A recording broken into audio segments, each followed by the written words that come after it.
Wow, I mean, this it just fits into all of what goes on. I mean, this it's like throwing gas on the fire. I mean, all during the year we see, the ritual stuff that we deal with, the underground that we deal with, what we've seen over the years and years. I keep seeing the growth, the development, it just never ceases. So when I come to Beltane, Walpurgis, and again, it starts really 10, 12 days ago when they do abductions. So you've got the satanic Luciferian side, you've got the modern day popular Satanist side to look at. You've got witches, pagans, druids, new style witches, pagan, druids. You've got New Agers. So there's globally there's massive engagement. Talking hundreds of millions engaged with this timing.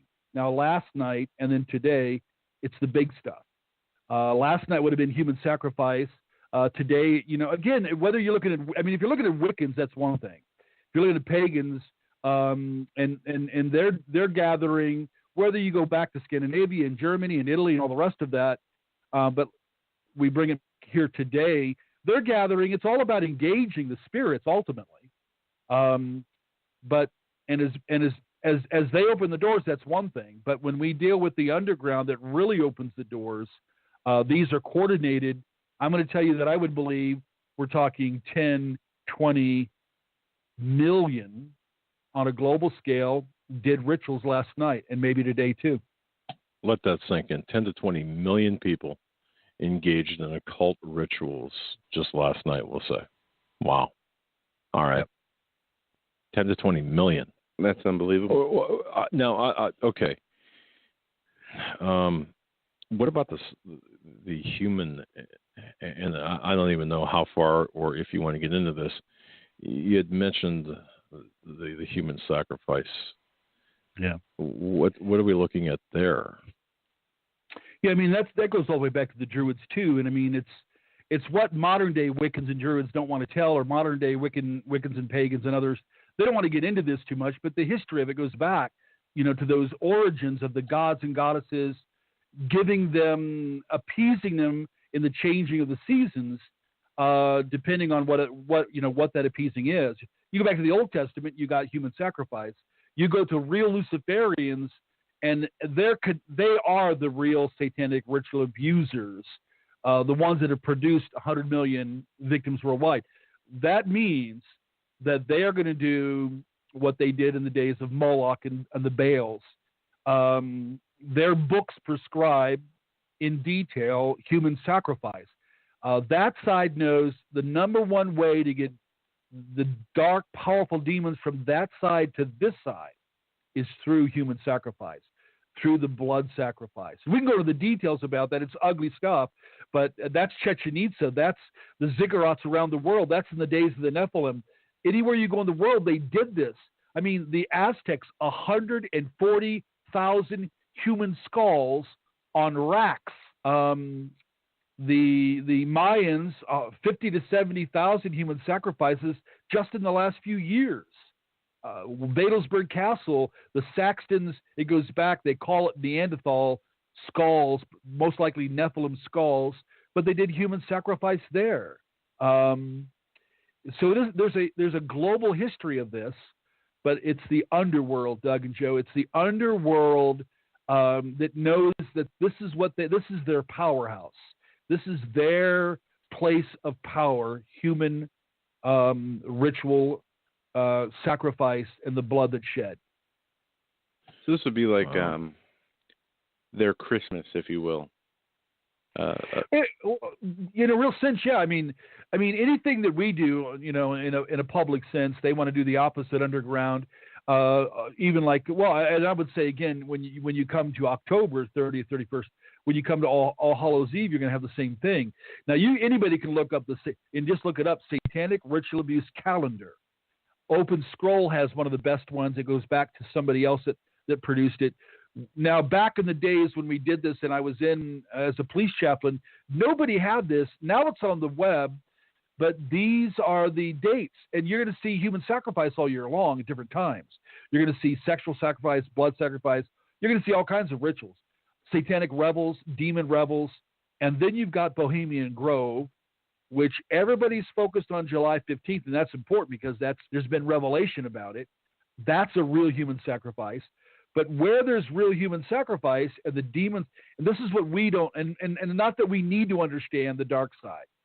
We definitely are forbidden to experience it, the deep things of Satan.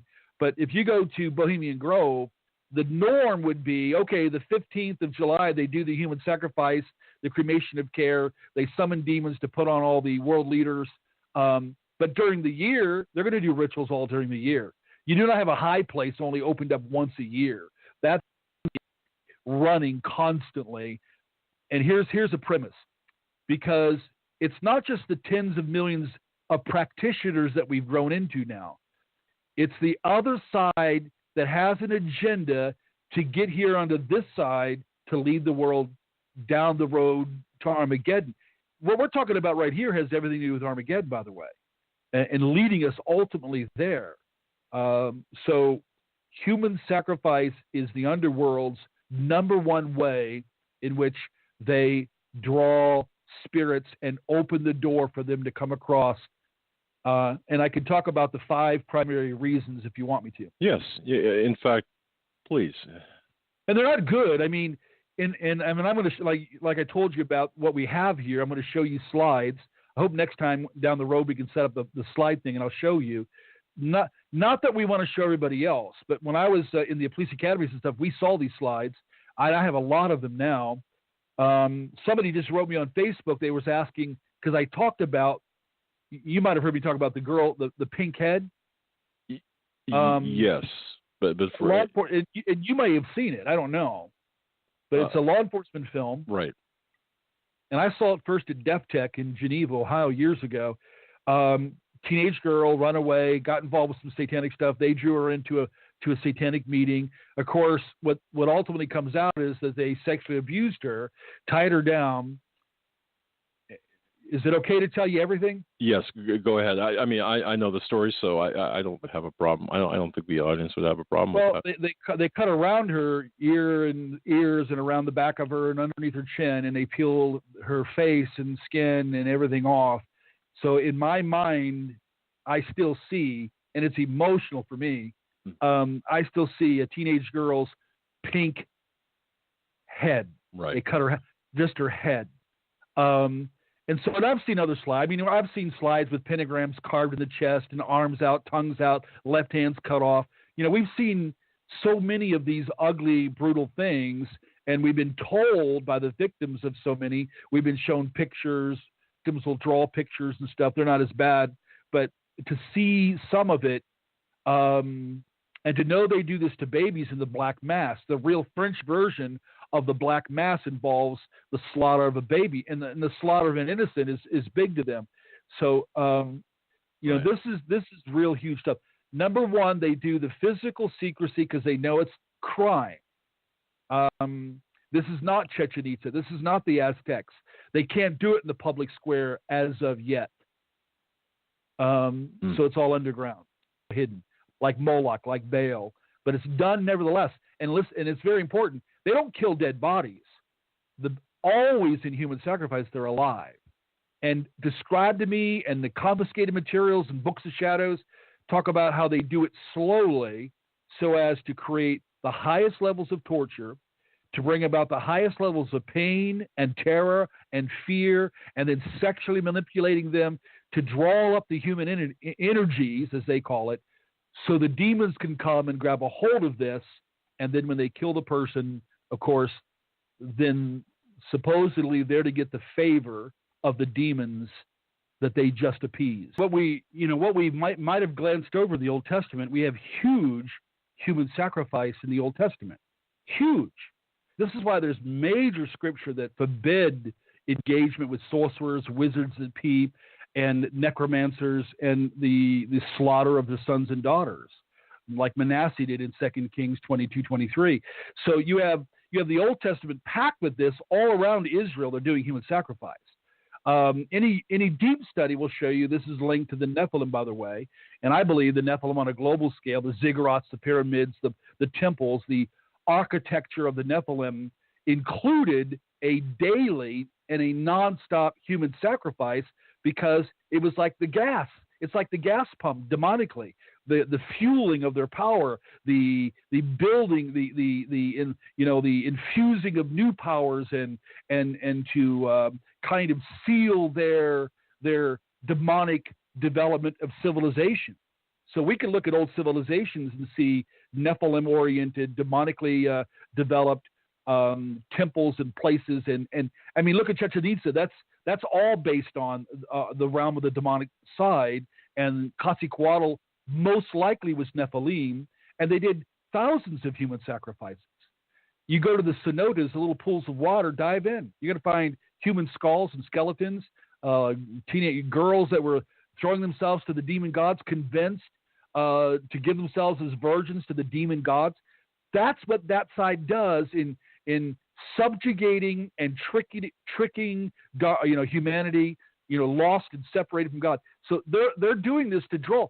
Manasseh was convinced that to give up his son in a human sacrifice where he would be fried alive, not just killed, fried alive in the pans of Moloch, because Doug and Joe, let me say it very frankly.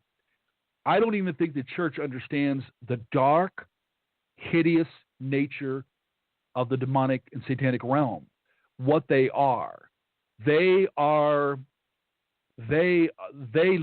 in it. They love the human. They love to just, I mean, you could think of some of the worst serial murderers and killers and what they did to bodies. That to me is just a tiny picture of what the demonic side, satanic side, loves to engage. They love to do it. And Russ, you talked about the feeding off of energy. Whether we've heard in the past, even in Aleister Crowley's book, he talks about when sacrificing a young female boy to basically get them very scared before killing in order to drink the blood to get some type of adrenaline. But you referenced something else, hyping up the fear and all that, so that the demons can feed off of that and harvest that energy. When that's done, does that unlock the further potential for evil to spread on the earth? Does that help not only empower them, but what else does that help achieve? Well, take a look, just real quick, a backdrop to this. Jesus, the blood of Christ, the sinless blood of Christ being shed. And then just 40 days later or so, Pentecost, the unleashing of the power of the Spirit of God for all those who believed in the blood of the Lamb and received Christ. So the Spirit of God is given and comes to indwell only when we believe on the real Christ who shed his blood. There's real there's real physics to that. So in the dark side's explaining it to me, one says, "Hey, Russ, there's salt in the blood." Well, yeah, there's salt in blood. Well, that's crystal.